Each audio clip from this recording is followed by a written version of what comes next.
QGIS is a free mapping program, and you can find it by going to qgis.org, and immediately you'll see an option to download.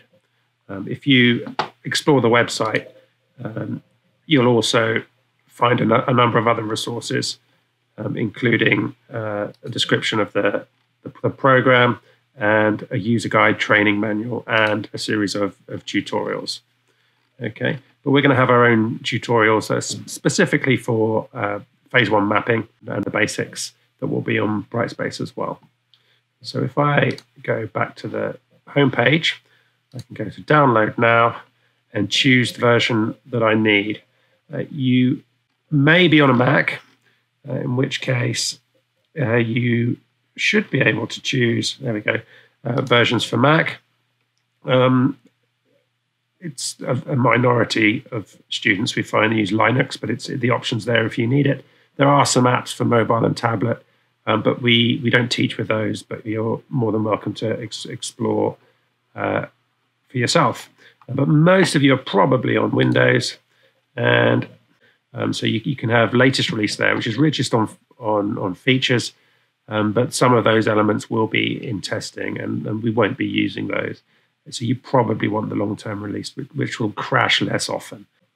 We can choose one of these, 64-bit or 32-bit, depending on your computer.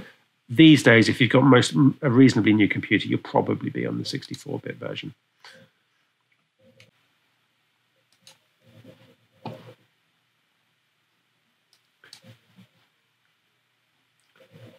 And it will take something like 20 minutes to download.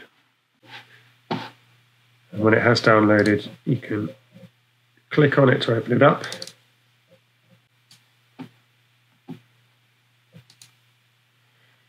And follow all the instructions.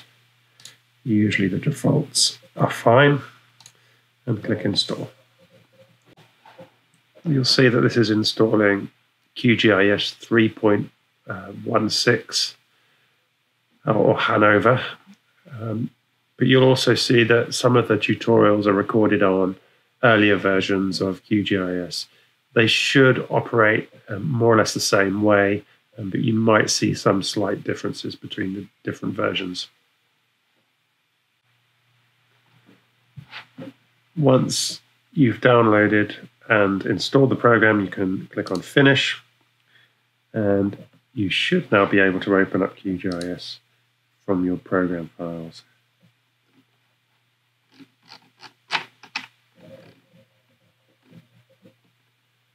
There we go, I have QGIS 3.2 and the one I've just installed, QGIS 3.16. And you'll see a range of programs in there, a thing called GrassGIS. And what you want is a QGIS desktop. It might take some time to open, especially the first time. So don't keep opening it. You'll end up with several versions open at the same time. It happens to me all the time. But eventually, you'll get the icon appear at the bottom, and you can open it up.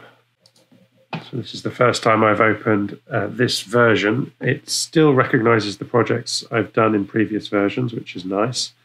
You can check which version you are in here, make sure I've opened the right one. Yes, this is the new one.